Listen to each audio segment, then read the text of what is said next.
하나님 아버지, 이 시간에도 부족한 자를 세워주시니 감사합니다.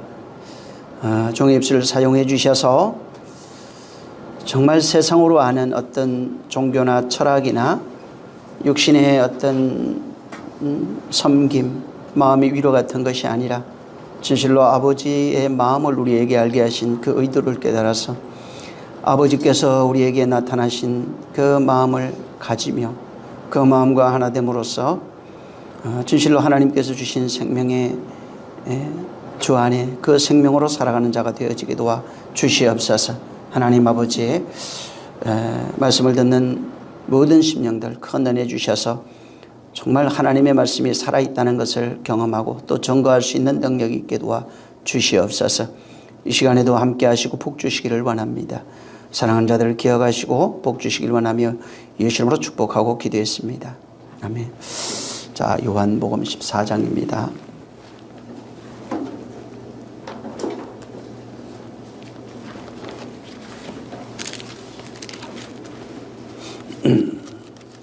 (1절부터) 4절을 한번 읽습니다.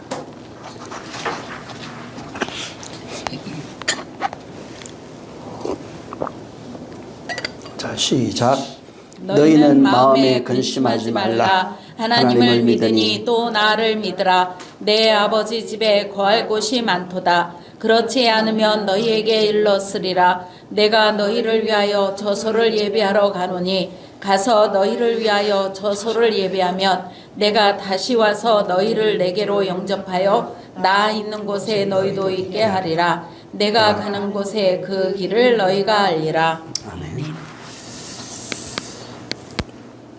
나중에 한번 또 11절까지 한번 꼭 읽어보시기 바랍니다. 연결되어 있는 내용이에요. 그다음에 또 그 이후에는 말씀을 드릴 거니까 이걸 성경을 읽으면서 고민해야 됩니다. 그냥 옛날 이야기, 주님이 하신 이야기 혹은 거룩한 말씀 이런 식으로 접근해서 그냥 읽게 되면은 그 내용을 볼 수 없습니다. 얼음이 겨울이 되면 두껍게 어는데 그 밑에 맑은 물이 흘러가거든요. 표면만 보면은 그냥 두꺼운 얼음밖에 없습니다.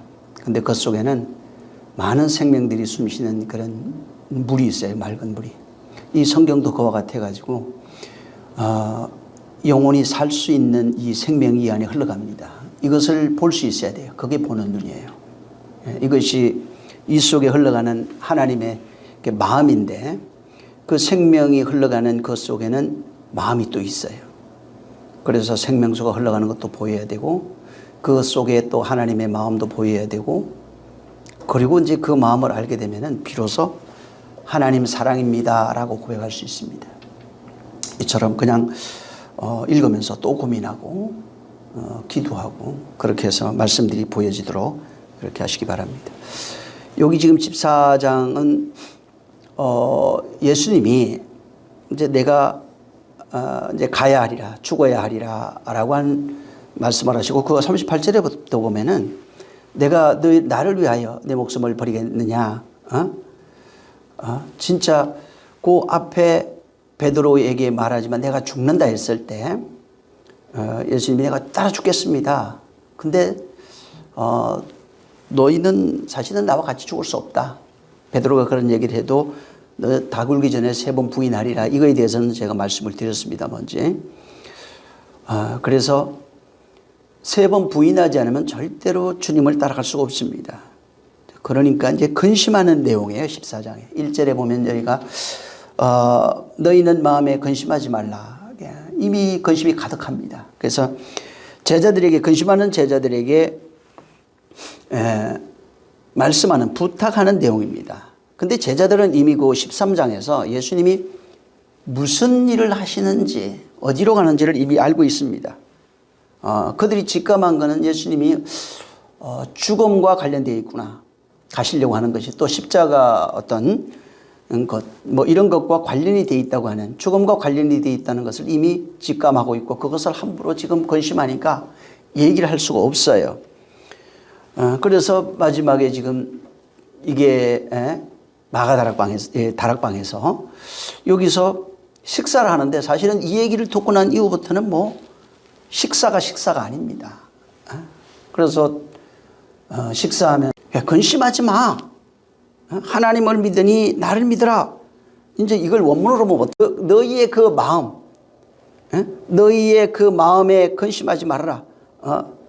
그래서 이 근심이라고 하는 것이 보통은 보면은 근심이 뭐냐면은 마음에서 일어나는 어떤 변화입니다. 정서적 어떤 감정적 변화를 말하는 건데 이건 왜 오냐면은 밖에 지금 전에 한번 지금 나와 타자라는 얘기를 제가 요새 계속 말씀을 드리고 있는데 나라고 하는 존재, 그 다음에 내 밖에 또 있어요. 내가 만들어놓은 성이 있고 그 밖에 있는 내 몸 밖에서 어떤 일어나는 물리적 변화가 있어요. 그러니까 그게 사람이 됐든 환경이 됐든 물질이 됐든 어떤 그 변화가 이렇게 내게 부딪혀 옵니다.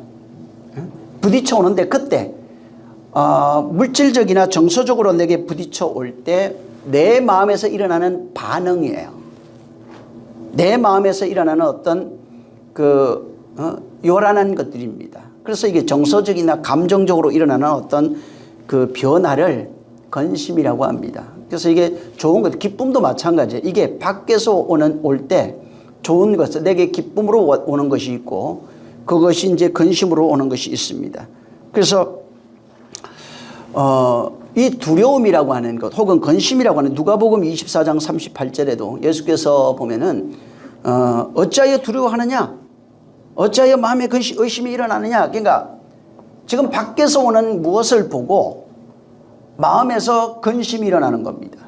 마음에 두려움이 일어나는 거예요. 마음에 의심이 일어나는 겁니다. 이 지금 본문 그래도 마찬가지고 요한복음 5장 4절 이하로도 가면 거기 나오는데 거기에 천사가 가끔 내려와 물을 동하게 하다 할 때 그 동하게가 이거하고 같이 쓰는 그 타라케라고 하는 단어인데 이게 근심이 타라수입니다. 그러니까 이 타라수에서 유래해 가지고 나온 단어가 동하게 하다, 움직이다 이런 뜻을 가지고 있어요. 그래서 이게 전부 다 7절에 가도 물이 움직일 때에 그때는 타라소로 되어 있어요. 그러니까 이게 전부 다 어떤 밖에서 오는 움직이는 거예요. 뭐가 내 안에서 움직이는 것들을 나타낼 때 쓰는 단어입니다. 그러니까 근심하다 지금 이 본문에도 마찬가지인데 이게 아무 문제가 없을 땐 근심이 안 돼요. 근데 바람이 분다고요. 밖에서 오는 바람, 이게 문화와 풍속, 사람, 형편, 모든 것입니다. 이런 바람이 불 때 내 안에서 일어나는 동요입니다. 내 마음에서 일어나는 움직이에요. 마음 속에서 일어나는 그런 것을 여기 지금 본문에도 타라소라고 하는 단어를 썼어요. 그러니까 지금 외부에서 오는 겁니다. 어떤 것에 의해서 마음에 동요가 일어나는 어떤 상태를 말하는 겁니다. 그래서 근데 이렇게 마음에 굉장한 동요가 일어나니까 보통 문제 말은 안 하는데 지금 마음속에 난리가 났어요. 근심과 걱정, 두려움이 지금 가득한 상태입니다. 근데 예수님이 하나님을 믿으니 나를 믿으라고 그래요. 지금 그 근심하고 있는 제자에 하나님을 믿으니 나를 믿으라. 잘 보세요. 하나님을 믿으니 나를 믿으라. 하나님을 향한 믿음하고 나 예수를 향한 믿음이 같은 겁니다. 하나님을 향한 그 믿음과 예수를 향해 믿는 것이 같은 걸로 되어 있어요. 그래서 지금 이 제자들이 지금 근심하고 있는데 이 근심은 지금 뭐하고 관련이 되어 있어요. 뭐하고 관련되어 있냐면은 믿는 것과 지금 관련이 되어 있는 겁니다. 자, 믿는 것은 어떻게 관련이 되어 있냐면 하나님과 나를 믿는 것과 관련이 되어 있는 겁니다. 지금 하나님을 믿는 것과 나를 믿는 것이 같대요. 근데 근심은 지금 그 믿음하고 관련이 되어 있다고 말하는 겁니다.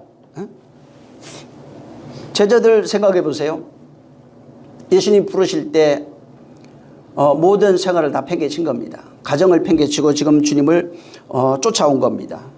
그리고 메시아라고 생각해서 그분이 하시는 3년 반 공생의 이적과 능력, 표적 이런 기사들을 엄청나게 봤어요. 그리고 그가 이 세상에 다윗왕과 같은 그리스도로 로마 폭정에서 우리를 건져낼 메시아라고 했었고, 그래서 그를 쫓아다닌 겁니다. 쫓아다녔는데 지금 내가 가야 한다고 하니까, 죽어야 한다니까 3년 반 모든 것을 버리고 주님을 쫓았던 그들의 신념, 확신이 전부 다 무너지는 겁니다. 그래서 근심이라고 하는 것이, 이들이 지금 하는 근심은 주님이 떠나면 어떻게 될 건가? 주님이 죽는다면 우리는 어떻게 해야 되는가? 라고 말하는 겁니다. 근데 지금 주님은 뭐라고 했냐면, 그런 자의적 믿음, 자기 확신 아래 살아가고 있는 제자들에게 하나님을 믿어라, 나를 믿어라, 이렇게 말합니다. 자기의 꿈과 이상을 가지고 쫓았던 제자들에게 하나님을 믿으니 곧 나를 믿어라, 하나님을 믿는 것은 나를 믿는 것과 같다고 말하는 것입니다. 이게 무슨 말이냐면, 여러분, 예수님이 그 얘기를 해요.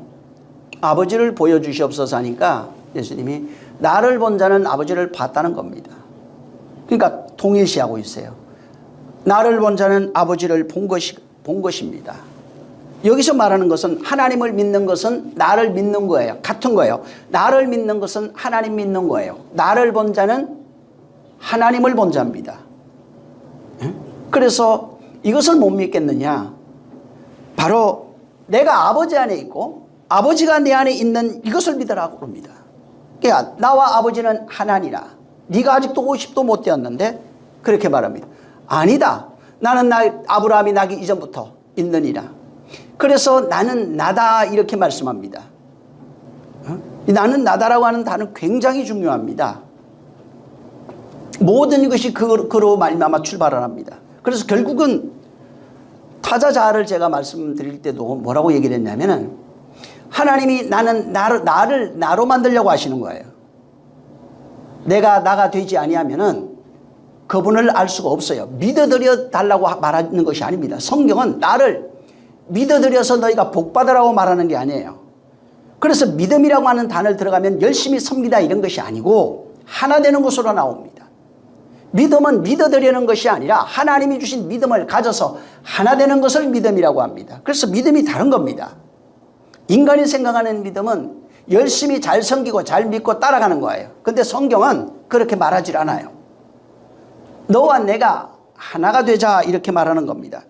그래서 지금 예수님이 말씀하는 것도 여기도 내가 아버지 안에 있고 아버지가 내 안에 있는 이것을 믿으라는 겁니다. 그리고 성령이 오시는 그날에는 내가 너희 안에 있고 너희가 내 안에 있게 되는 이 현실을 믿으라는 거예요.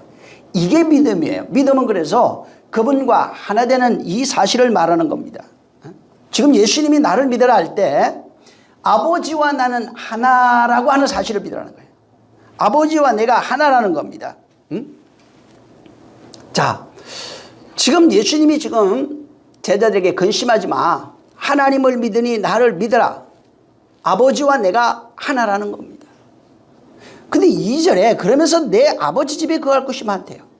아버지와 내가 하나라고 하는 사실을 2절에 보면은 아버지 집에 거할 곳, 아버지 집이 뭐예요? 여기는 지금 내 아버지 집이에요. 아버지와 내가 하나니라. 집은 내 아버지 집, 곧 내 집이에요. 예수님이 가시려고 하는 것이 어디냐면 내 아버지 집이에요. 그분과 내가 하나니라. 나를 본 자는 아버지를 봤다. 아버지가 나의 안에 있고 내가 아버지 안에 있느니라. 그리고 그날에 내가 완성하려고 하는 모습은 너희가 내 안에 내가 너희 안에 있어 아버지와 내가 너희로 하나를 이루려 하는 것이다, 이겁니다. 이게 아버지 집이라고 해요. 내 아버지 집은 지금 바로 하나님을 믿으니 나를 믿으라. 그리하면 내 아버지 집이 거할 곳이 많다고 말하는 겁니다. 그리고 제자들을 위하여 쭉 보면 처소를 예비한 이후에 다시 와서 제자들을 영접하겠다고 말씀하는 거예요.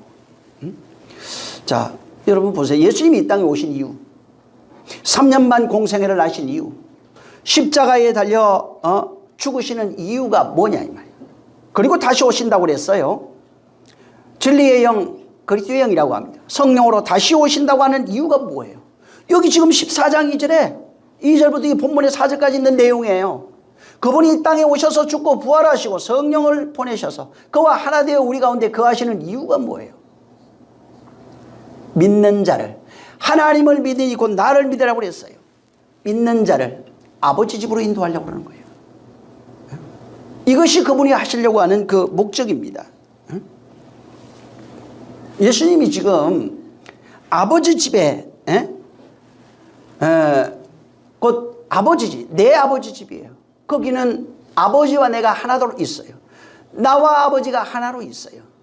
그리고 제자들을 데리고 그 집으로 들어가겠대요. 무슨 얘기냐면 하나 되겠다는 얘기입니다. 지금 하나 되겠다고 지금 말하고 있는 거예요. 여러분 그 성경에 아버지 집, 아버지 나라 이런 게 많아요. 아버지 나라, 아버지 집 혹은 천국이라고 합니다.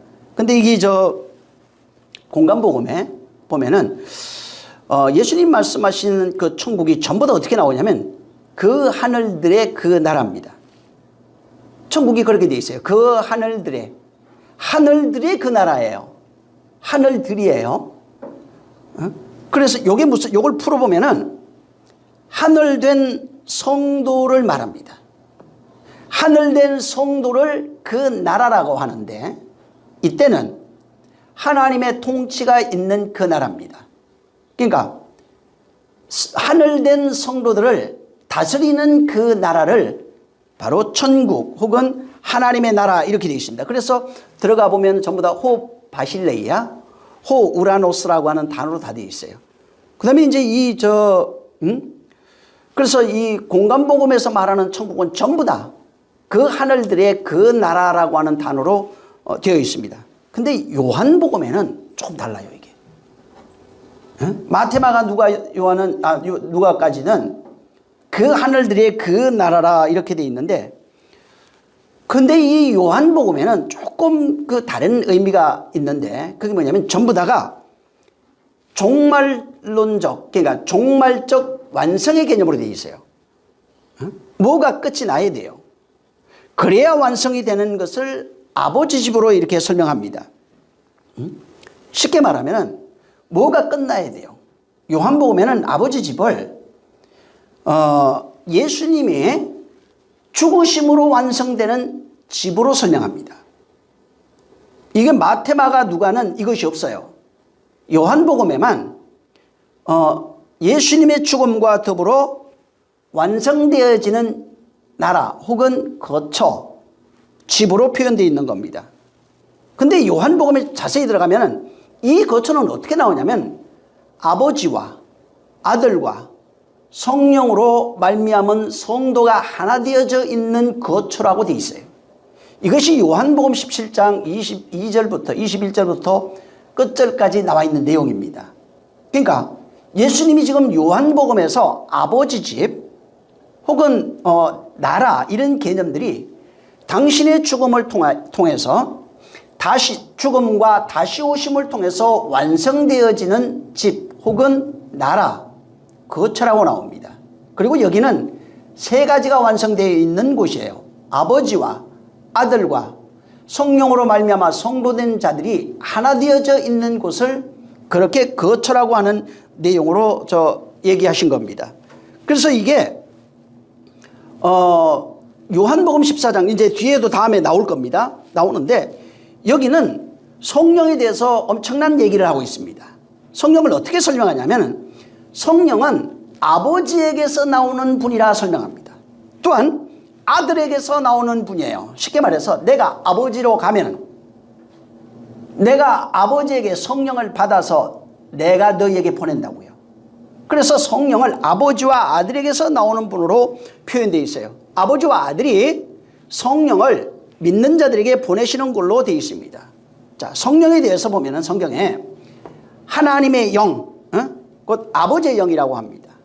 혹은 아들의 영이라고 하는 단어를 썼어요. 그래서 로마서 8장을 잘 들어가 보면 아버지의 영, 하나님의 영, 아버지의 영, 아들의 영, 하나님의 영, 그리스도의 영, 성령 이런 표현을 써놨습니다. 그래서 이 성령을 누구에게 보내시냐면은 이 성령은 교회에게 보내신다는 거예요. 내가 아버지로 가서 아버지에게 성령을 받아서 내가 너희에게 성령을 보내리라. 곧 성령이 누구에게냐면 믿는 자, 곧 교회에게 보내신다는 겁니다. 그래서 교회가, 바울은 어떻게 설명했냐면 교회를 그리스도의 영을 받은 자라고 설명합니다. 쉽게 말해서 아버지의 영, 아들의 영을 받은 자를 교회라고 합니다. 그걸 성령, 또 다른 보혜사 이런 식으로 설명을 해놨어요. 혹은 그리스도의 영 이렇게 설명을 해놓은 겁니다. 그래서 교회는 그리스도의 영을 받은 자, 아버지의 영을 받은 자, 아들의 영을 받은 자, 혹은 성령 이런 식으로 해놓은 겁니다. 그래서 이 앞에 그냥 14장이니까 26절 한번 보세요. 거기 26절, 14장 26절. 자, 시작. 보혜사 곧 아버지께서 내 이름으로 보내실 성령, 그가 너희에게 모든 것을 가르치시고 내가 너희에게 말한 모든 것을 생각나게 하시리라. 아버지께서 내 이름으로 보내시는 성령이에요. 15장 26절에도 보면은 아버지께로부터 나오는 진리의 성령이 너희에게 임하시면 나를 증거할 것이다. 16장 13절에도 보면은 진리의 성령이 오시면 너희를 진리 가운데로 인도할 것이다 얘기를 했고, 20장 22절에 가면은 제자들을 향해서 말씀하신 이후에 그들을 향하여 숨을 내쉬면서 성령을 받으라 이렇게 말합니다. 성령이 곧 어디에게 오냐? 아버지와 아들을 통하여 우리에게 오시는 분이에요. 그리고 마지막에 가시면서 성령을 받으라 이렇게 말씀하시는 거예요. 오직 믿는 자들에게 부어주시는 것이 성령이에요. 자, 근데 성령은 자 하나님으로부터 오십니다. 아들의 이름으로, 아버지와 아들의 영으로 우리에게 임하는 게 이제 성령이에요. 자, 근데 성령은 우리가 이 성경 읽었죠. 14장, 15장, 16장을 잘 읽어보면 어떻게 되냐면 하나님이 보내셔요. 그러니까 보내시는 주체가 있고 받는 객체가 있는 거예요. 성령은 보내시는 자가 있고 받아야 하는 어떤 객체가 있는 겁니다. 그래서 성령은 그냥 떠돌아다니는 게 아니라 주시고 받는 거예요. 여러분, 성경에 영 이런 게 있어요. 이걸 요한복음 1장에는 그 로고스라고 표현되어 있습니다. 이 로고스 들어가면은 말 혹은 말씀 이렇게 나옵니다. 하나님은 영이시게 할 때 그것도 영, 로고스 이렇게 나오는데 로고스는 말 혹은 말씀이에요. 말씀이라고 했을 때는 존칭어를 쓴 겁니다. 영어 같은 데는 존칭이 없어요. 그냥 말이에요. 그래서 영과 사전적 의미로 말을 이게 같은 겁니다. 우리는 이제 한글 성경을 쓰니까 이제 존칭어를 전부 다 집어요. 신이니까 존칭을 해야 되니까 말씀 이렇게 다 이제 번역을 해놨는데 원래는 그냥 영, 말 같은 겁니다. 로고스 이게 같은 거예요. 자, 보세요. 말이 있어요. 하나님이 말씀하셨다 했을 때, 말했었다 했을 때 말하는 존재와 그 입에서 나온 말이 분리되는 게 아닙니다. 말하는 존재가 있으면은 그 말과 말하는 존재는 하나입니다. 하나예요. 자, 성령을 우리에게 보내셨다고 그랬죠. 자, 그러면 그리스도의 영 혹은 성령, 보혜사 많습니다. 그리스도의 영, 아들의 영 이렇게 돼 있어요. 자, 이것이 우리에게 전달됐을 때 그 영과 하나님이 분리된 것이 아니라고요. 그래서 나오시는 성령으로 돼 있어요. 분리된 것이 아니라 하나입니다. 또 그 성령을 받은 교회라고 하는 존재가 하나님과 분리되어 있는 것이 아니라 그 영으로 말미암아 하나님과 하나 되어져 있는 존재입니다. 그래서 영이 있으면은 교회가 영을 가지고 있어요. 그러면은 교회와 하나님은 하나예요. 분리되는 게 아니에요. 성도가 그 영을 성령, 그리스도의 영, 아들의 영이라고 했을 때 그 영을 가졌을 때 분리되는 것이 아니라 그 영으로 말미암아 하나 되는 겁니다. 하나님과 영이 분리된 것이 아니고 영을 받아 있는 그 영을 받은 교회면은 교회와 하나님이 분리되는 것이 아니라 영으로 인하여 하나가 된다고요. 하나된 존재를 말하는 겁니다. 그래서 하나님의 성령 얘기했을 때 이 속에는 이미 그 영을 받아 있는 받은 모든 사람들이 그 안에 포함되어 있는 겁니다. 자, 어머니 하잖아요. 어머니 그러면 어머니 속에는 뭐가 있냐면 자식이라고 하는 단어가 이미 그 속에 포함되어 있어요. 어머니라고 할 때는 이미 자식이 있는 거예요. 분리되어 있는 것이 자식이 절대로 어머니와 분리될 수 있는 존재가 아니에요. 인격적으로 두 개체가 맞지만은 근데 그 자식은 그 어머니의 그 자식인 거예요. 바로 성령과 교회의 관계도 똑같은 겁니다.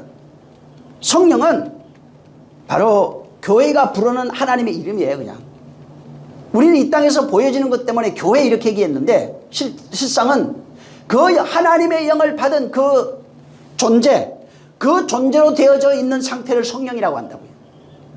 그래서 교회가 부르는 하나님의 이름이 성령이에요. 성령과 절대로 불려. 근데 그 영이 없으면은 성령이라 부를 수 없어요. 그냥 하나 된 존재라고 말할 수 없어요. 응? 그래서 하나님의 영이라고 할 때는 하나님의 영, 이 속에는 그 영을 받은 교회 자체가 내포되어 있는 겁니다. 근데 그 영을 받지 않았다면 이게 잘 생각해야 돼요. 그 영을 받은 적이 없어요. 그 영과 상관이 없어요. 그러면 교회라고 말할 수 없어요. 그건 건물이라고 하는 교회 속에 들어와 있는 종교인으로서의 모습을 말하고 있는 거예요. 근데 하나님이 말하는 교회는 될 수가 없는 겁니다. 하나님이 말하는 교회는 성령을 받아 그분과 하나 되어져 있는 상태를 바로 교회라고 말하는 겁니다. 자, 예수님이 지금 이 본문에 14장에 보면은 근심하지 말아라. 하나님을 믿으니 나를 믿어라. 내 아버지 집에 거할 곳이 많도다. 내가 거처를 예비하면 다시 와서 너희를 내 있는 곳에 인도하리라. 이렇게 말씀했어요. 자, 지금 제자들을 위해서 준비하려고 하는 그 거처, 내가 와서 거처를 예비하면 다시 오겠다고 그랬어요. 이게 뭐냐면 그분이 만들려고 하는 거처는 여기는 지금 요한복음 14장 뒤로 가면 아까 읽었죠. 14장 15장 16장에 하나님의 영, 아들의 영, 성령, 보혜사, 그리스도의 영을 받은 교회 자신을 말합니다. 그분이 만들려고 하는 거처는 뭐냐면 성령이 임하셔서 요한복음 지금 17장에 가면은 아버지가 내 안에 내가 아버지 안에 있고 너희가 내 안에 내가 너희 안에 있는 이것을 너희가 알리라. 그리고 나중에 사랑이라고 말합니다. 이것이 하나님이 만들려고 하는 거처예요. 이것은 시편 132편 13, 14절에 있는 내가 시온을 택하여 영원히 그 안에 거하고 거하기를 원하고 원하였노라 하는 그 말씀이 완성되는 내용입니다. 굉장히 중요해요. 지금 주님이 만들려고 하는 거처는 사람들이 자꾸 맨션, 아파트 이렇게 생각해요. 그거 아니에요. 그건 그냥 환상이고 비유일 뿐입니다. 실상은 뭐냐면은 아버지가 내 안에 내가 아버지 안에 너희가 내 안에 내가 너희 안에 있는 이 교회의 현실을 만들려고 하는 거예요. 그걸 거처라고 말한 겁니다. 쉽게 말해서 그리스도의 영을 받은 그 성도가 아버지 집이라고요. 성령으로 말미암아 지어져가는 그 성도가 아버지 집이 되는 겁니다. 그래서 실제 여기서 저 요한복음 14장에 아들의 영, 그리스도의 영 이런 게 나와요. 그리스도의 영, 곧 성령, 보혜사, 그 영을 받은 그 교회, 그 교회를 하나님의 거처, 하나님의 집이에요. 하나님의 집이라고요. 내 아버지 집이라고요. 아버지가 거하는 아버지 집. 내가 나와 아버지가 거하는 그 아버지 집. 그 집을 말하는 겁니다.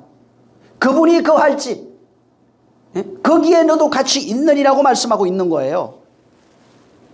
여러분 저 아버지 있어요. 성경에 아버지 많이 나오죠. 하나님 아버지 막 불러대요 우리가. 아버지는 뭐냐면 생명이라고 하는 것을 우리에게 건너주시는 분을 아버지라고 그래요. 생명을 씨로 건네주는 분을 말합니다. 그것이 아버지예요. 아들이라고 하는 것은 생명 그 자체로 오신 분을 말해요. 그래서 생명의 주예요. 생명 자체로 오시는 분을 아들, 예수 그리스도, 독생하신 하나님 이렇게 부릅니다. 성령은 뭐냐면 아버지와 아들을 증거하는 영이에요. 어디에서 증거합니까? 성도 안에서 증거합니다. 성경 속에 있는 것은 죽어 있는 거예요. 생명을 씨로 그냥 갖고 있는 상태예요. 이것을 풀어내시는 분이 생명으로 싹 틔우는 분이 성령이에요. 어디에서 싹 트냐면 이것이 씨의 상태가 우리 안에 심기면은 꽃이 피고 뿌리를 내리고 싹을 틔우고 꽃을 피우고 열매 맺게 하시는 분이 바로 성령이에요. 지금 예수님이 만들려고 하는 게 뭐냐면 아버지 집이에요. 아버지 거처예요. 그래서 이 아버지 집은 너희와 내가 같이 거하는 집이라고요. 하나로 존재하는 그 집이에요. 그러니까 성령 받은 그 교회들, 거기에는 아버지와 내가 하나로 있어요. 너희와 내가 하나로 있는 겁니다. 쉽게 말해서 그가 성령을 보내서 나를 아버지 집, 당신과 나와 아버지, 내 아버지 집으로 우리를 만들려고 하는 겁니다. 아버지 집을 세우려고 하는 거예요. 그게 교회라고요. 교회가 아버지 집이라고요. 교회, 하나님의 영을 받은 그들이 아버지 집이 되는 겁니다. 그 아버지 집이, 그래서 그날에는 너희가 알게 될 거다. 내가 너희 안에 있는 것을 그날에 깨닫게 돼. 언제? 고린도전서 3장 16절 17절에 성령이 뭐라고 그럽니까? 너희가 하나님의 성전인 것을 알지 못하느냐? 성전이 뭐예요? 하나님이 계시는 곳을 성전이라고 합니다. 하나님이 어디 있다고 구약에 끊임없이 반복해서 말했나요? 성전에 계신다고 말했어요. 성전에 하나님이 계신다고 그랬어요. 그게 아버지 집이에요.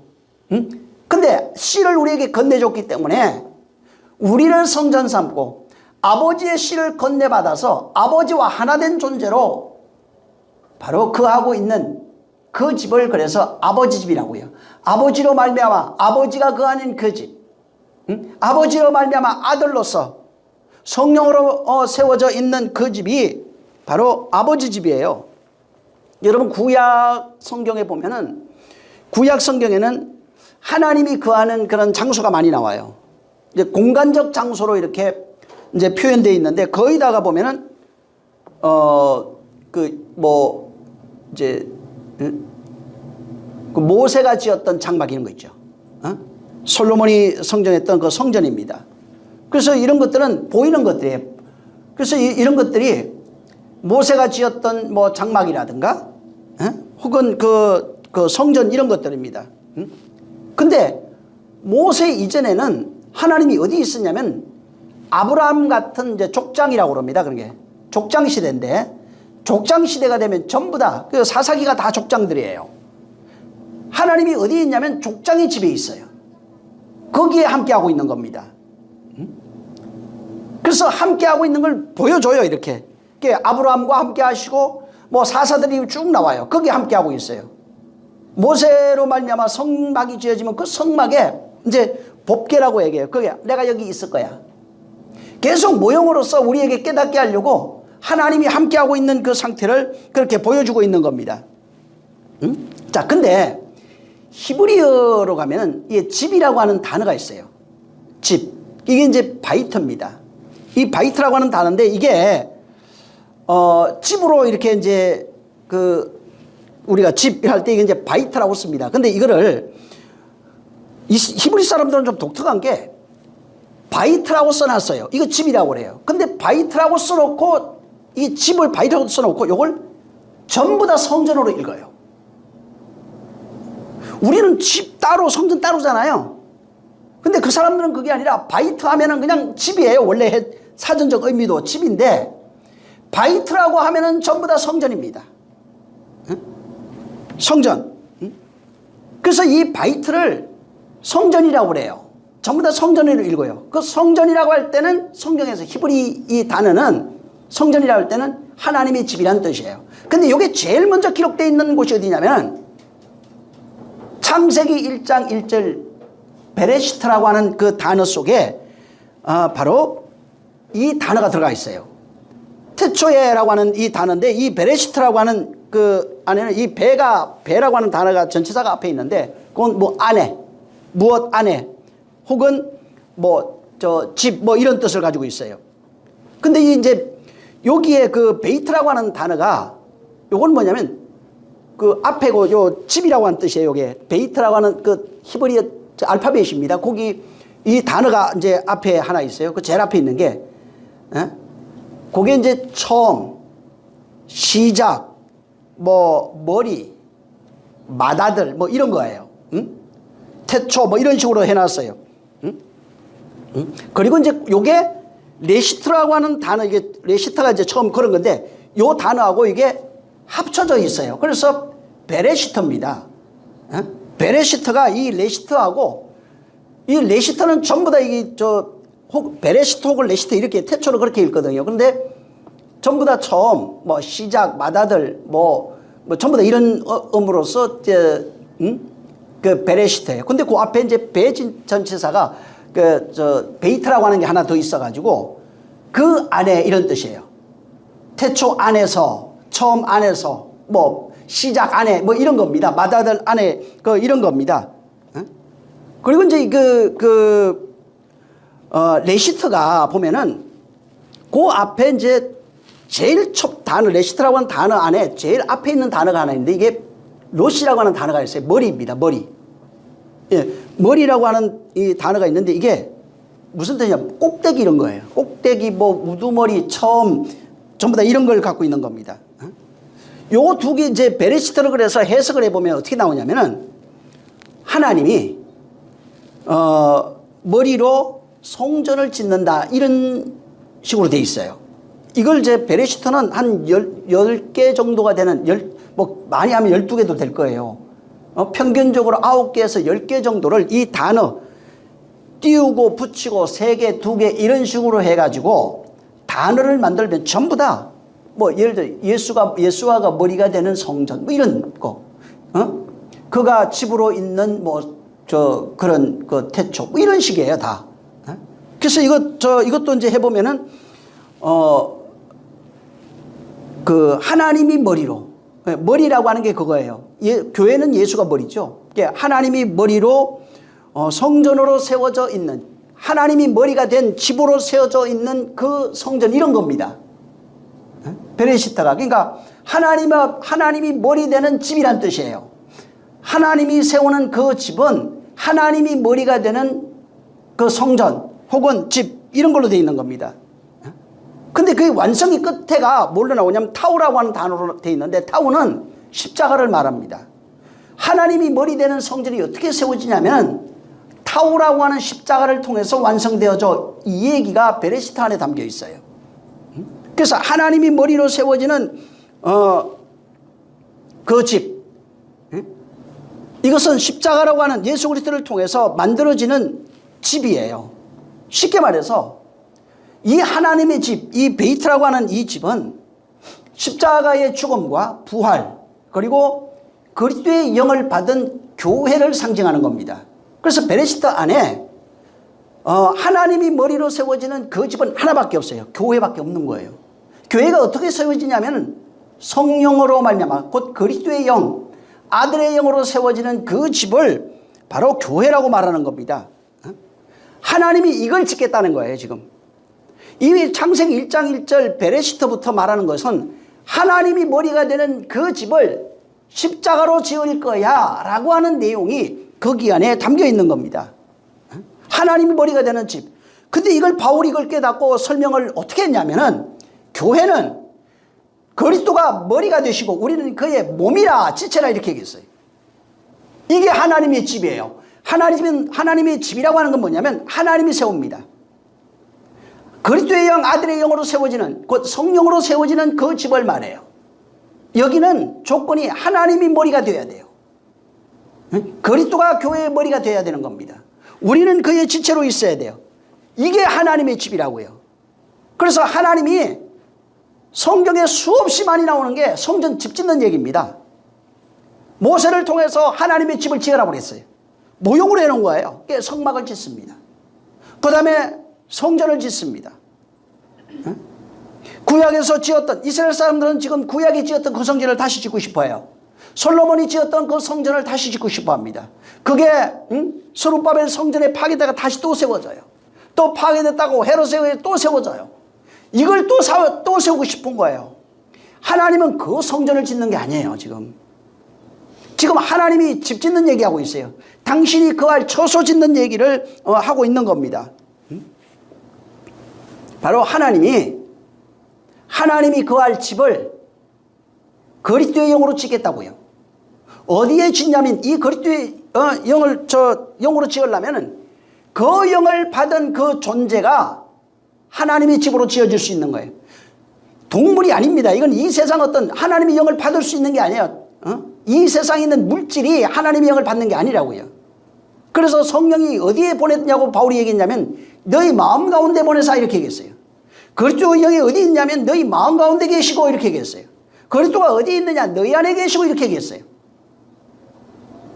하나님이 지으려고 하는 것은 하나님의 영, 성령, 그리스도의 영, 아들의 영, 보혜사, 그 영을 통해서 당신이 거할 집을 성도 안에 짓겠다는 겁니다. 믿는 자 안에 짓겠다는 거예요. 그래서 하나님이 오실 때 하나님의 집으로 지어져 가고 있는지 안 가지 못하는지는 사람의 분량 따라 다른 겁니다. 하나님이 짓는 거예요.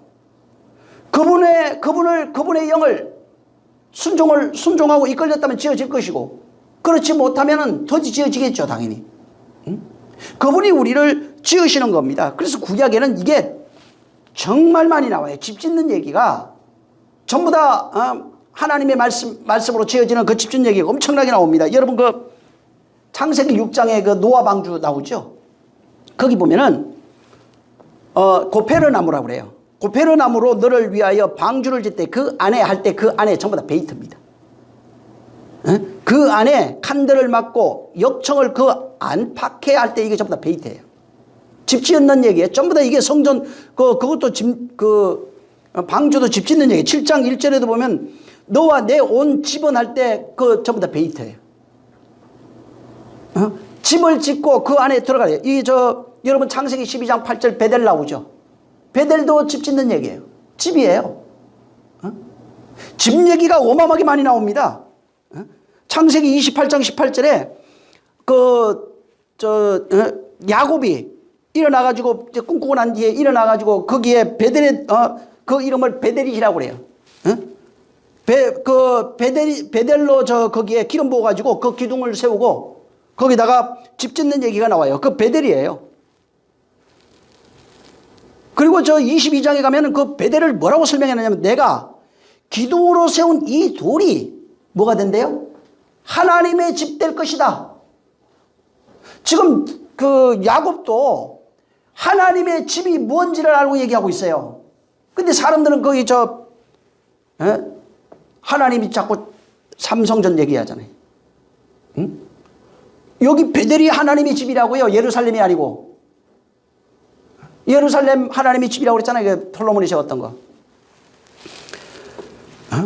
하나님의 집이 되면 뭐라고 설명했냐면 거기에 이 돌이 하나님의 집이 될 텐데 하나님의 집이 되면은 내게 주신 모든 것의 10분의 1을 내가 반드시 드리겠습니다. 하나님의 집이 되어야 10분의 1이 돼요. 드려질 수 있어요. 전부 다 집 짓는 얘기예요. 이 베델이란 게 하나님의 집이란 뜻이에요. 야곱이 집 떠나잖아요. 고향을 떠나 바단 아람으로 갑니다. 중간에 잠자다가 꿈꿔요. 꿈꾸고 난 뒤에 하나님의 사락다리가 여기서 오르락내리락 하는 걸 다. 이게 뭐냐면 말씀이 오르락내리락 하는 거예요. 베델을 그리고 깨가지고 거기에 하나님 말씀이 하나님이 여기 계신 줄 알고 베델 베이트입니다. 베트 집. 엘은 하나님이라는 뜻이에요. 하나님이 계시는 집, 하나님의 집이다 해서 베델이라고 하는 이름을 쓴 거예요. 여러분 이제 다음 주가 성탄절이죠. 베들레헴이 뭐예요? 베들레헴. 라헬이 창세기 35장 19절에 보면은 라헬이 죽으니까 에브랏 곧 베들레헴 길에 장사돼요. 베들레헴이 나와요. 마태복음 2장 1절에 예수께서 베들레헴에 나세요. 베들레헴 뭐예요? 우리는 이 번역을 베들레헴 사전적 의미로 우리 한글로는 떡집 이렇게 나와요. 떡집, 떡방앗간 뭐 이런 겁니다. 근데 이제 다른 데 빵집 혹은 떡집 이런 식으로 돼 있어요. 베들레헴이 하나님의 집이에요. 무슨 얘기예요, 그게? 베들레헴이 왜 베들레헴에 와야 돼요? 그냥 오셨으니까 온 거예요? 베들레헴이 그 예언이라고요, 이게. 베들레헴. 빵집이에요. 떡집이라고요. 그분은 이걸 이미 구약부터 얘기했어요. 우리에게 양식으로 왔다고요. 빵으로 오셨다고요. 떡으로 오신 거예요. 그래서 요한복음 6장으로 가면은 내 살을 받아 먹으라는 그것을 이루시기 위해서 베들레헴에 와야 돼요. 그래서 빵집, 떡집, 베델이라고 하는 하나님의 집이에요. 거기에서 나오는 양식이란 뜻입니다. 하나님의 집에서 우리에게 공급하시는 양식이에요. 그게 베들레헴이에요. 그가 그래서 바로 구유에 또 담겨요. 짐승의 먹이로 와서 이 얘기예요. 하나님의 집에서 흘러나오는 양식이야. 내 살과 피를 받아 먹어라 하는 그 얘기가 베델이라고요. 베들레헴, 하나님의 집에서 공급하시는 양식이 예수 그리스도라고요. 예수라고요. 그 양식을 누구에게 주냐면 짐승으로 살아가는 우리에게 먹이로 주셨다는 겁니다. 그래서 베들레헴은 하나님의 집에서 흘러나오는 밥이에요. 떡이란 얘기예요. 빵이란 얘기예요. 양식이란 얘기입니다. 예수님이 우리의 양식으로 오신 거예요. 지금 하나님이 원하시는 것은 당신이 거할 처소 만드는 겁니다. 이 베트라고 하는 이 단어가 그 동사가 바나입니다. 바나인데 이 바나는 집을 세우다 혹은 쌓다 이런 의미를 가지고 있어요. 이 명사는 보면은 집 혹은 거처 사람의 몸, 장막, 성전, 공간 여러 가지 뜻을 가지고 있어요. 알레프가 뜻이 뭐냐면 배움이란 뜻입니다. 하나님으로부터 배우다는 뜻이에요. 하나님으로부터 배우는 게 뭐겠어요? 진리입니다. 하나님으로부터 배운 그 진리를 마음에 세우게 되면은 바로 베트가 된다고요. 그래서 알레프 그 다음에 두 번째 글자가 베트예요. 하나님으로부터 진리를 배우면은 하나님이 세우는 집이 된다고요. 그 집을 장막, 성전, 몸, 거처 여러 가지 성전 여러 가지 모양으로 설명하고 있는 겁니다. 근데 베트라고 하는 단어가 요것도 합쳐져 있어요. 세 단어가 두 번째 알레프 하면은 이 알레프가 그 단어로 이렇게 쓰여지는데 읽을 때 알레프로 읽어요. 요거는 몇 개 단어가 합쳐져서 그렇게 읽혀지는 겁니다. 베트도 마찬가지, 베이트, 베트 이렇게 읽어요. 요것도 세 단어가 합쳐져 있어요. 그 앞에가 베이트가 그 집이라는 뜻이에요. 두 번째 요드라고 하는 단어가 있어요. 요드가 이게 뭐냐면 하나님이 손이란 뜻인데 하나님의 건네주는 그 무엇이란 뜻이에요. 그 다음에 마지막이 타운데 십자가예요. 하나님이 세우는 그 집은 하나님이 건네주는 그것으로 말미암아 십자가의 죽음과 부활을 통해서 완성된다는 얘기입니다. 쉽게 말해서 십자가 건네줘가지고 하나님이 집 세우겠다는 겁니다. 하나님의 성전을 세우겠다는 겁니다. 그래서 이것은 이 집은 거기다가 하나님이 건네주는 십자가의 은혜와 진리라고 그러죠. 이것도 우리가 어떤 공간이 받을 수 있는 게 아니에요. 은혜와 진리가 어디 안에 있는 거예요? 성도 안에. 성령이 어디 계시는 거예요? 성도 안에. 그리스도가 어디 계시는 거예요? 성도 안에.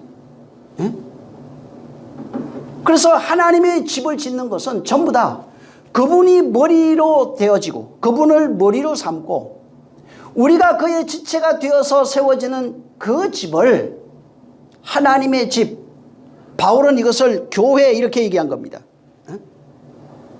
어떻게 세워졌냐? 예수 그리스도가 머리가 돼서 은혜와 진리로 세워지는 집이에요. 그가 우리에게 건네주시는 아버지의 말, 곧 진리라고 그랬어요. 아버지의 말이 진리다. 아버지는 진리다. 내가 진리다. 성령은 진리다. 이렇게 얘기했어요. 내가 이러는 말이 진리예요. 이 진리를 어디에게 건네줍니까? 성령을 어디에 주는 거예요? 우리 마음 가운데 보내사 진리가 너희 안에 계시고 있고 그리스도가 너희 안에 있고 바로 하나님의 영, 성령, 그리스도의 영, 은혜와 진리를 우리 마음 가운데 보내서 우리 안에서 세우시는 것이 하나님의 집이에요. 하나님이 행하시는 일이 어디에 나타나야 되냐면은 몸 밖이 아니라, 몸 밖이는 표적이에요. 그냥 내 안에 나타나야 된다고요. 내 안에 하나님이 행하시는 그 일이 나타나야 된다고요. 이렇게 하나님이 성도 안에서 행하시는 그 일을 기록한 것이 성경이에요. 근데 그 성경이 하나님이 행하시는 그 일을 기록해놨는데 이것이 밖에 있는 얘기가 아니라 우리 안에서 행하시는 그 일을 말씀하고 있는 거라는 겁니다. 야곱이 본 꿈이, 아브라함이 경험한 모든 것들이, 모세가 경험한 것들이 전부 다 우리 안에서 일어나는 일들이에요. 우리 안에서 경험되어지는 거예요. 그래서 믿는 것과 믿음을 가지는 건 전혀 다른 거라고 그랬죠. 하나님을 믿으라고 말하는 게 아니에요. 믿으라고 하는 그 내용은 소유격이에요. 전부 다. 하나님을 믿는 것이라고 하는 것은 하나님이 주신 믿음을 예수 그리스도 믿음의 주라고 그러죠. 온전케 하시는 예수 그리스도를 바라보자. 이러니까 바라보고 구경하라는 얘기가 아니라 그분을 소유하라고요. 그러니까 하나님이 주신 믿음을 가지는 것을 믿음이라고 그래요. 믿어드리는 게 아니라고요. 눈앞에 있는 일을 섬겨드리는 게 아니라고요. 그렇게 있는 믿음은 3번 죽어야 된다고요. 그게 13장 얘기예요. 완전히 내가 죽어야 돼요. 그래서 성령이 오시면 너희를 하나님의 집으로 세우겠다는 거예요. 곧 하나님의 집은 내 안에서 세워지는 거예요. 뭘로 세워지냐면 진리로 세워지는 겁니다. 하나님이 당신의 집을 짓는 것이 바로 이 성경 이야기입니다. 근데 사람들은 하나님을 믿어드리려고 그래요. 그리고 몸 밖에다가 어떤 돌로 만든, 하나님 뭐라고 그랬어요? 돌로 사람의 손으로 지은 집에 거하지 않는다고 분명히 얘기했거든요. 근데 거기 거한다고 그래요. 삼성전 지어야 된다고 그래요. 하나님은 사람의 손으로 지은 그 집에 거하지 않는다고요. 하나님이 거하시는 것은 당신이 지은 그 집에만 거해요. 솔로몬이 이걸 깨달았어요. 그래서 절대로 하나님은 사람이 손으로 지은 그 집에 거하지 않는다. 하나님이 어디 계시오리까? 거할 수가 없다는 거예요. 근데 오늘날 사람은 솔로몬보다도 못해요. 그거 읽으면서도. 사람의 손으로 지은 그 집에 거하지 않는다고 그러는데도 제3성전 지어내야 되니까. 사람들이 하나님을 믿는 것은 잘 믿어드리려고 그래요. 그리고 하나님 뜻대로 믿어가지고 하나님 앞에 복 받아가지고 이 세상에서 잘 먹고 잘 살려고 그러는 겁니다. 근데 하나님은 그게 아니에요. 우리가 생각하는 것과 그분이 생각하는 게 전혀 다르다고요. 그분은 내 안에 당신이 집 짓겠다고 말하는데 난 그건 필요 없고요. 내가 잘 섬길 테니까, 잘 믿어드릴 테니까, 그래도 성경도 읽고 기도도 하고 교회도 가줄 테니까, 헌금도 해줄 테니까 내게 복 주시옵소서 하는 겁니다. 그래서 인간의 본성이라고 하는 것은 거기에 있어요. 인간의 본성은 악하다고 하는 것이 내 생각, 내 꿈, 내 의지, 내 뜻, 이것을 이루기 위해서 신을 이용하는 겁니다. 거기에 하나님이 있을 수 없는 거예요. 이렇게 자기 의가 자기 안에 충만해서 몸 밖에 있는 일을 잘 섬겨드리려고 하는 게 가나안 7족속들이에요. 다. 자기 욕망을 이루려고 하는 게 가나안 7족속이에요. 예수님은 마리아, 7 귀신 들린 마리아를 통해서 그 7이 나가야 된다고 7 귀신 쫓아내준 거예요. 보여준 거예요. 그냥 네 꿈, 네 욕망, 그 육신의 소욕, 안목의 좀 이런 게 나와 있잖아요. 자기 꿈을 이루고자 하나님을 이용하고 있는 그것 자체가 그게 우상이라고요. 그게 타락이라고요. 근데 그걸 얘기해도 안 들어요. 안 들리니까. 왜? 잘 이용해서 나만 복 받으면 그만이니까. 그래서 계속 어려워져요. 7 귀신 나간 거 봤어도 그건 그냥 하나의 표적으로밖에 보지 못하는 거예요. 바로 그 내용이 뭐냐면 그리스도가 우리 안에 오셔서 7 귀신으로 살아가고 있는 나를 쫓아내야 된다고요. 내 안에 지어오는 그 집을 파괴해야 된다고. 이게 여리고성이에요. 내 안에 지어놓은 그 집 부셔뜨려야 된다고요. 그분만이 부실 수 있는 거예요. 진리로만 부실 수 있어요. 옛것을. 옛사람이 오직 새 것으로만 죽을 수 있다고요. 나는 못 죽여요. 절제해보세요 되는 거야. 한두 번은 할 수 있어요. 응? 내 열심 가지고 한번 해보세요. 몇 번 할 수 있는지. 3번도 못합니다. 그래서 작심삼일이라고 그러잖아. 왜 힘들어요? 자기가 뭘 만들어서 내 의를 가지고 뭘 해봐가지고 하나님께 뭔가 기뻐하는 걸 만들어 드리고 싶고 기뻐하는 모습을 보여드리고 싶고 전부 다 자기 욕망이에요. 자기 욕심이라고요. 하나님의 영이 없으면 부술 수가 없어요. 근데 하나님의 영으로 하려면 성령이 이끌려야 되는데 성령이 이끌리지 못하면 자기가 죽지를 못해요. 부서지지가 않아요. 아무리 말씀을 많이 읽어도 안 된다고요, 이게. 성령이 오셔야, 그리고 내가 성령이 이끌려야, 비로소 옛사람이 죽기 시작해요. 하나님이 집이지. 그래서 하나님의 집 짓는 시작이 뭐냐면 파괴부터 있는 거예요. 파괴. 완전히 파괴시키는 거예요. 그래서 성경이면 옛 성전 완전히 파괴시켜요. 예루살렘 성전 초토화시켜버렸어요. 아주 3번 이상. 예수님 계실 때 그렇잖아요. 이 성전 아주 초토화된다고 그냥. 돌 하나도 남지 않는다고. 그렇게 없어져야 다시 지을 수 있는 거예요. 근데 없어질 때 힘들거든. 그 파괴되는 고통이 너무나 커요. 그래서 말아버려요 다. 응? 하나님이 하늘에 집 지으려면 내 것을 부셔야 된다고요. 땅에서 세우냐 사람의 손으로 지은 그 성전은 전부 다 파괴돼야 되는 거예요. 그게 옛사람의 자기의, 자기 욕망, 자기 뜻, 자기 기준, 자기가 하나님을 섬기는 자기 그런 속성, 종교적 속성 이런 것들이에요. 성경은 어떻게 되어 있냐면 하나님이 하나님의 집을 짓겠대요. 당신이 거할 집을. 근데 여기에 보니까 원래 집이 있네. 인간이 자기 의로 만드는 집이 옛집이 있는 거예요. 그걸 옛성전이라고 합니다. 그래서 하나님이 성령이 말씀 군대와 함께 진격해 들어와 가지고 옛성전을 전부 다 파괴시켜버립니다. 옛성전을 전부 다 파괴시키고 새 성전, 하나님의 말씀으로 진리로 지어진 성전이 되면 성경이 끝나버려요. 이게 성경 얘기예요. 창세기부터 계시록이 전부 다 뭐냐면 사람의 손으로 지은 집을 전부 다 허물어버리고 사람의 손으로 짓지 않은 하나님의 집을 짓는 것이 성경 이야기입니다. 그래서 옛성전 파괴, 옛사람 죽음 전부 다 이렇게 나요. 옛사람이 죽으면 새사람 되고 옛것이 지나가면 새것이 오고 옛성전이 파괴되면 하나님의 성전 새성전이 오는 거예요. 그래서 계시록 21장 2절부터 거룩한 성 새 예루살렘이 하나님으로부터 하늘에서 내려오니 신부가 남편을 위하여 단장한 것 같더라. 뭐라고 돼 있어요? 하나님이 집이래요. 신부래요.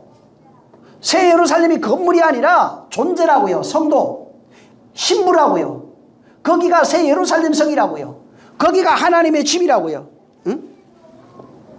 10절에 보면 성령이 나를 데리고 크고 높은 산으로 올라가 하나님으로부터 하늘에서 내려오는 거룩한 성 새 예루살렘을 봤어요. 하나님으로부터 내려온다고요. 사람이 짓는 제3성전이 아니라니까. 하나님으로부터 내려온다고 해도 말을 안 들어요. 또 지어야 돼.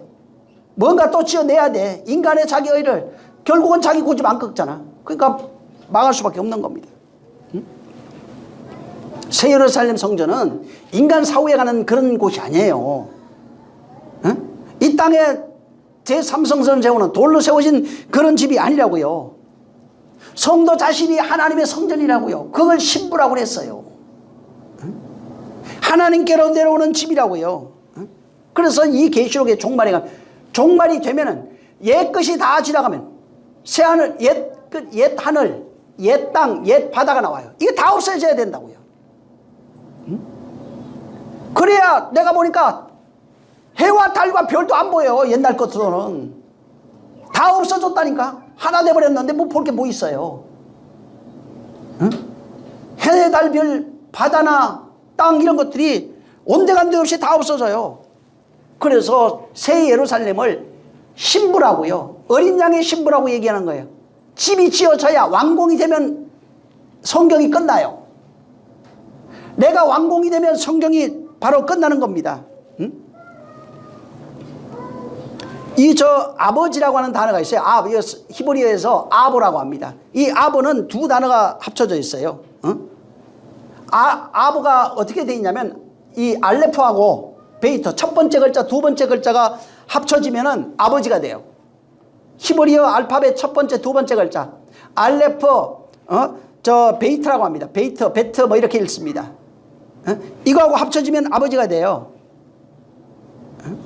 근데 이거 아버지 집은 하늘의 진리로 배워서 아까도 얘기했죠. 하늘의 진리로 배워서 세워져 있는 그 집이 아버지 집이에요.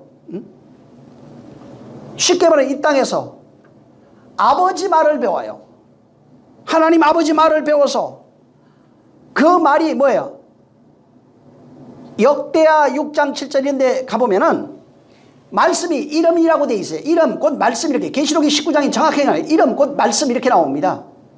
거긴 이름으로 번역을 해놨는데 이름이 있는 곳에 하나님이 있다고 얘기했어요. 다른 말로 얘기를 하면 무슨 얘기냐면 말씀이 있는 곳에 하나님이 거기 있는 거예요.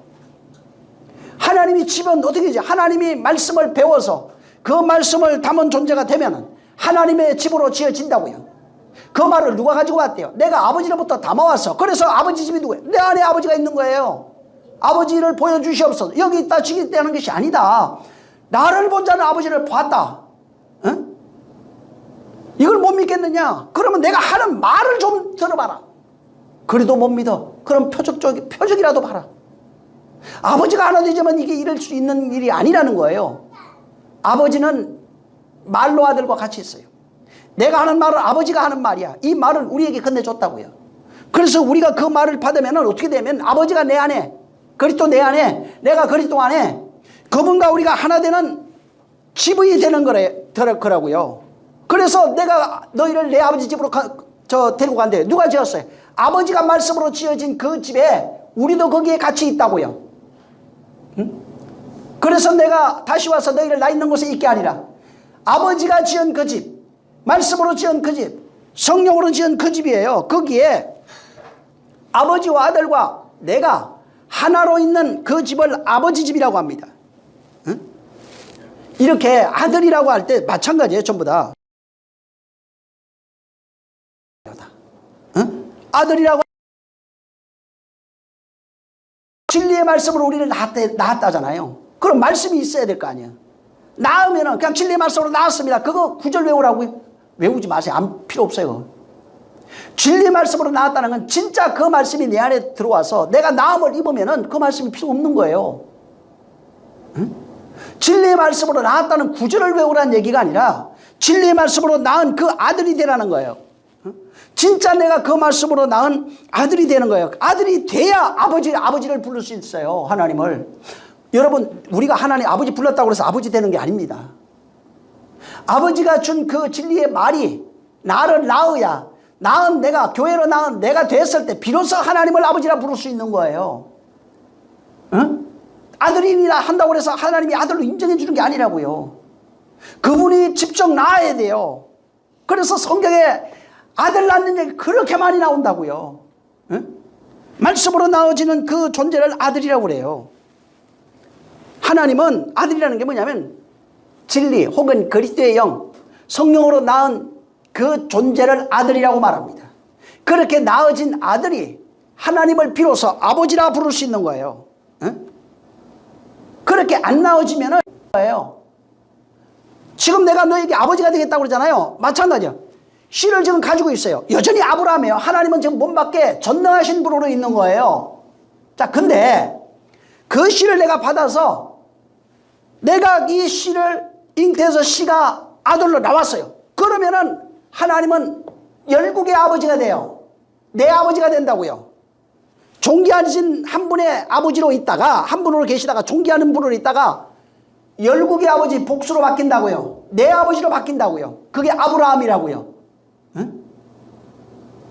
그냥 아브라함 이야기 그냥 옛날 이야기로 읽지 말고 아브라함이라고 하는 것은 여전히 하나님을 존귀한 하나님 예수 그리스도를 몸밖에 존귀하신 분으로 여러분 섬기고 있으면 그냥 아브라함이에요. 응? 신은 가지고 있는지 몰라도 그것이 잉태되어 아들을 낳은 적이 없다고요. 아들이 되면은 비로소 내 아버지가 된다고요. 그걸 열국의 아버지라고 그래요. 응? 그래서 이게 전부 다 그런 거예요. 여호와의 집 나오죠? 그것도 전부 다 베이터로 돼 있어요. 베터, 집 이런 거예요. 여호와의 집은 내가 여호와로 들어갔을 때 여호와의 집이에요. 그분과 내가 하나 돼야 되는 거예요. 내가 그 안에 들어가고 그가 내 안에 있을 때 여호와의 집이 된다고요. 어떤 상태로 있는지. 그래서 이게 내가 너희 안에 너희가 내 안에 있는 그것을 그날에 알게 된다.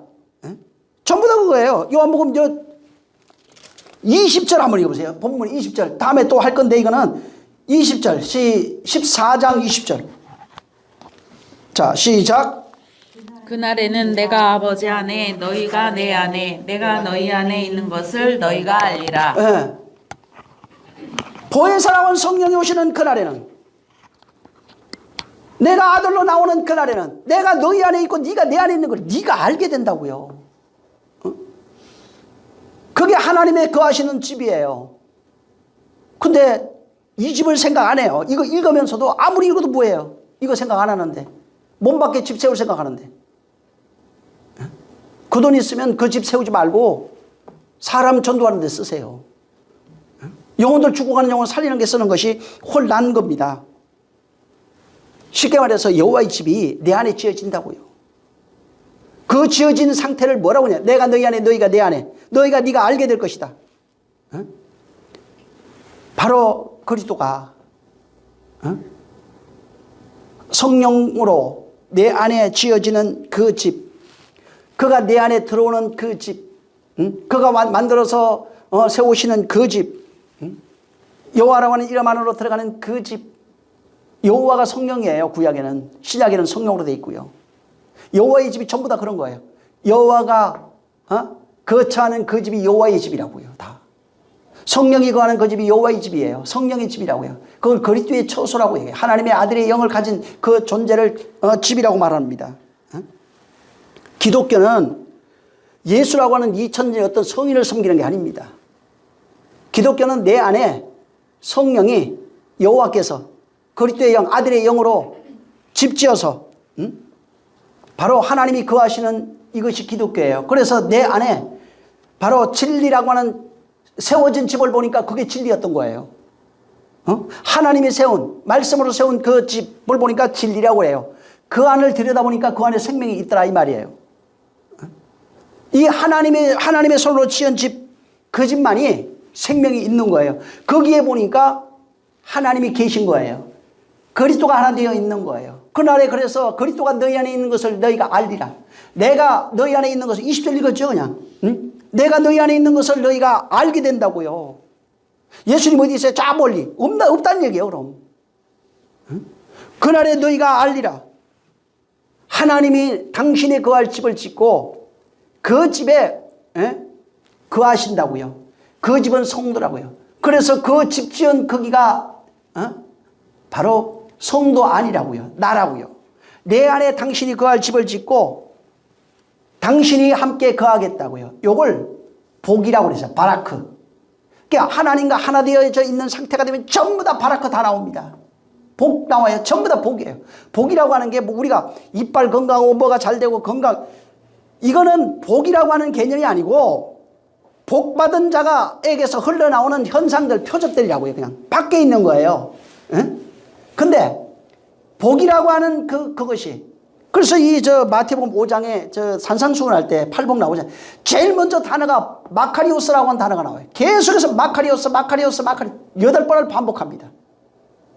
마카리오스를 계속 말해줘요. 누가? 복 있는 자라고요. 자. 그 사람. 그래서 이게 하나님이 거하실 집으로 지어진 그 존재가 복 있는 자예요. 말씀으로 지어진 그 존재가 바로 복 있는 자예요. 성경 그래서 전부 다 무슨 얘기예요? 성전 짓는 얘기라고 하잖아요. 다른 말로 얘기하면 집 짓는 얘기예요. 집 짓는 얘기가 뭐예요? 그게 전부 다 복이라고 돼 있어요. 그래서 성경에 집 짓는 걸 전부 다 복으로 나와요. 또 하나님이 거할 당신의 집 짓는 것이 전부 다 복이에요. 기독교는 집 짓는 얘기예요. 성전 짓는 얘기라고요. 하나님이 거하실 집 짓는 얘기예요. 그래서 이 집은 밖에 보이는 이런 집이 아니에요. 물리적인 게 아니라고요. 보이지 않는 사람의 손으로 짓지 아니하는 그 집을 당신이 짓는 거예요. 뭘로? 진리라고 하는 재료로 짓는다고요. 하나님의 말씀 곧 은혜와 진리라고 하는 은혜 베풀어서 거기에 진리라고 하는 말씀으로 당신이 거할 집을 짓는 거예요. 거기 보니까 생명이 있더라고요. 그 안에 보니까 주가 있어요. 그래서 그분이 통치하고 있어서 머리가 있기에 통치한다고요. 하나님 나라예요. 왕국이라고 돼 있어요. 그분이 통치하지 않는 집은 왕국이 아니에요. 절대로. 그분이 다스리지 않는 곳은 왕국이 될 수가 없어요. 그래서 주가 친히 다스리리라고 그랬어요. 다스리고 있냐고요. 응? 뭐가 돼야 다스려요? 집이 돼야 다스려요. 당신의 처소가 돼야 다스리는 거예요. 당신이 집을 짓고 거기에 거하겠다는 거예요. 그래서 이 제일 처음에 이미 창세기 1장 1절에 베레시트라고 하는 하나님의 언약을 주신 이유가 뭐냐면 내가 네 안에 내 집을 지을 거야. 이 얘기가 베레시트라고요. 그래서 그 언약 안에서 그분이 당신의 집으로 우리를 지어 가는 겁니다. 하나님의 집으로 완성된 내용이 우리를 성전이라고 하는 거예요. 그걸 마지막 타워 해가지고 십자가로서 내가 너희를 완성할 거야. 그래서 예수님이 할 수 없이 본문에 뭐라고 그래요? 13장부터 내가 죽으러 가리라. 왜? 죽어야 이게 이제부터 집 지니까. 그게 타워예요. 죽어야 내가 하나님의 집을 지니까. 안 죽으면은 너와 내와 상관이 없어. 죽는 것이 뭔지 모르면 상관이 없어져요. 그분이 내 안에 오실 수가 없어요. 옆에 있어주면 좋겠죠. 아니라고요. 가는 것이 유익이야. 갔다가 다시 와야 내가 거할 처소를 짓는 거예요. 근데 안 가면은 인간들은 옆에서 이 땅에서 통치자 되어주길 바래요. 옆에서 나를 좀 도와주길 바래요. 오늘날 기독교인들이 섬기는 게 내 옆에서 나를 좀 도와주길 바라는 거예요. 안 죽었어요 아직도. 성탄절 왔죠. 예수님 오신 거 기뻐해요. 근데 성소에 들어갈 사람이 어디 있어요? 오신 거는 막관에 전부 다 가 있어요 지금. 그나마 오순절 되면 사순절이 되면은 마국간 가 있던 사람이 전부 다 예수님 십자가 앞에 가 있긴 해. 또 십자가 앞에 가가지고 일평생을 죄 지면은 내려왔던 분 다시 꺼집어 올려놓고 꺼집어 올려놓고 해가지고 평생을 달아놔요. 마음속에 달아놨잖아 이미. 성전에 어디 들어갔어요? 성소에 들어가야 뭐 집을 짓든지 할 거 아니에요. 응? 끊임없이 집 지을 수는 없어요. 왜? 집 지으려고 해도 지을 수가 없어요. 자기가 파괴되지 않는 한 성소에서 파괴되거든요. 파괴되던데 조금 힘드니까 다시 나가버려. 그러면은 또 성소에 뜰에 가가지고 예수님 또 바라보고 있을 수밖에 없어요. 그러면은 어떻게 집을 짓냐고. 하나님의 집이 하나님의 손으로 짓는다고요. 응? 하나님의 집이 온전해져야 된다고요.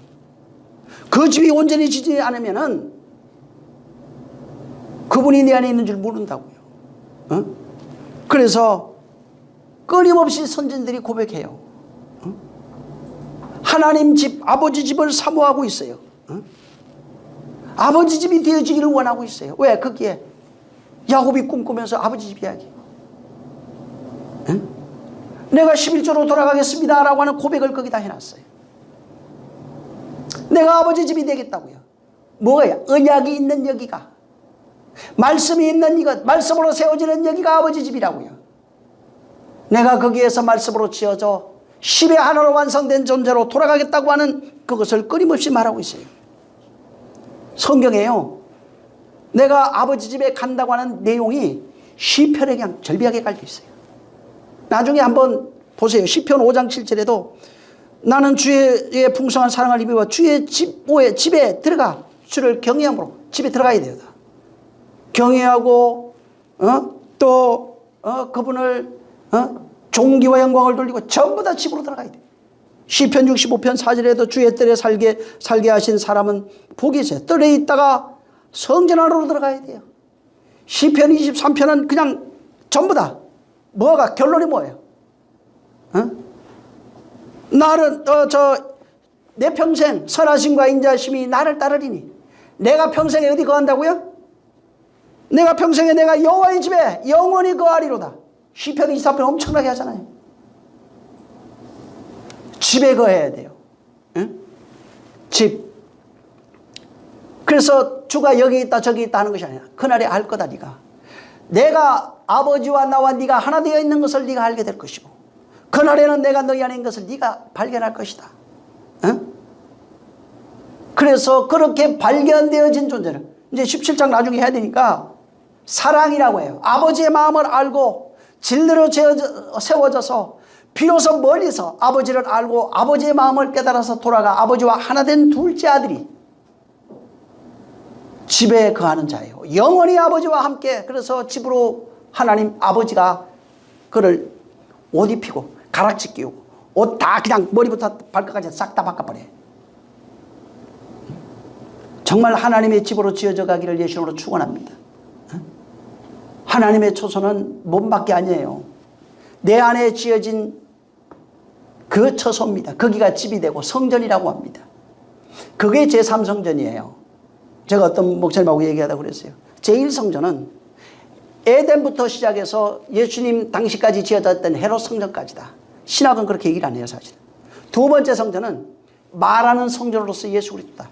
첫 번째 성전은 말 못하는 성전이고, 두 번째 성전은 말하는 성전이에요. 세 번째 성전은 보이는 이 성전과 바로 말하는 성전이 합쳐져 있는 내가 바로 세 번째 성전이에요. 정말 내가 세 번째 성전. 이 세 번째 성전은 사람의 손으로 지을 수 있는 게 아니에요. 두 번째 성전은 말씀이 육신되어 이 가운데 하나님이 보내신 거예요. 세 번째 성전도 마찬가지로 하나님의 사람의 손으로 지은 것이 아니라 하나님 말씀으로 지어진 그 집을 세 번째 성전이라고 합니다.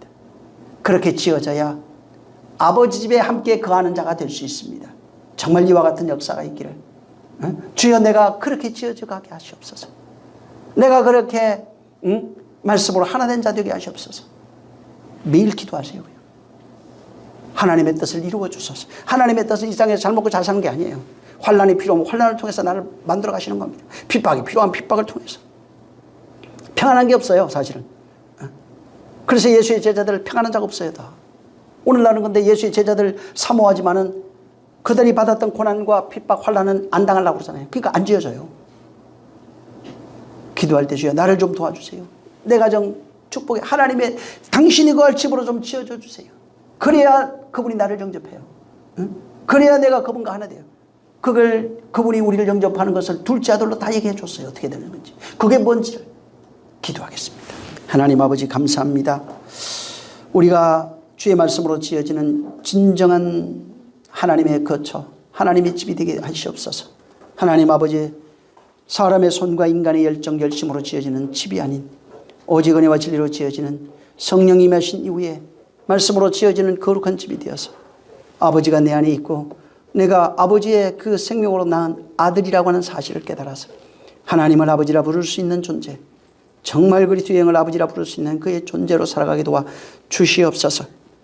종교와 인간의 열심, 형편, 환경, 세상, 물질 이런 것에 내 영혼이 팔리지 않도록 역사하시고 오직 하나님의 집에 하나님의 처소로 지어져 하나님을 기쁘시게 하는 거룩한 존재 되게 하시옵소서.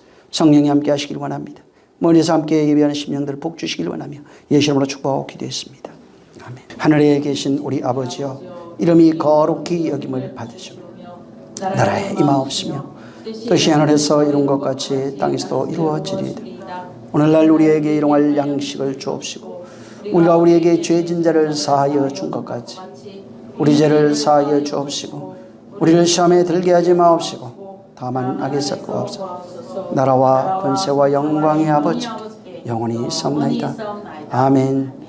감사하신 주여, 말씀을 듣고 깨달음을 갖은 자들에게 큰 복 주셔서 정말 그리스도의 하나 되어 아버지께서 나를 인도하고 계신 것을 우리가 알고 영원히 쫓아가게 도와주시옵소서. 모든 영광 하나님께 돌립니다. 수고 많이 하셨습니다.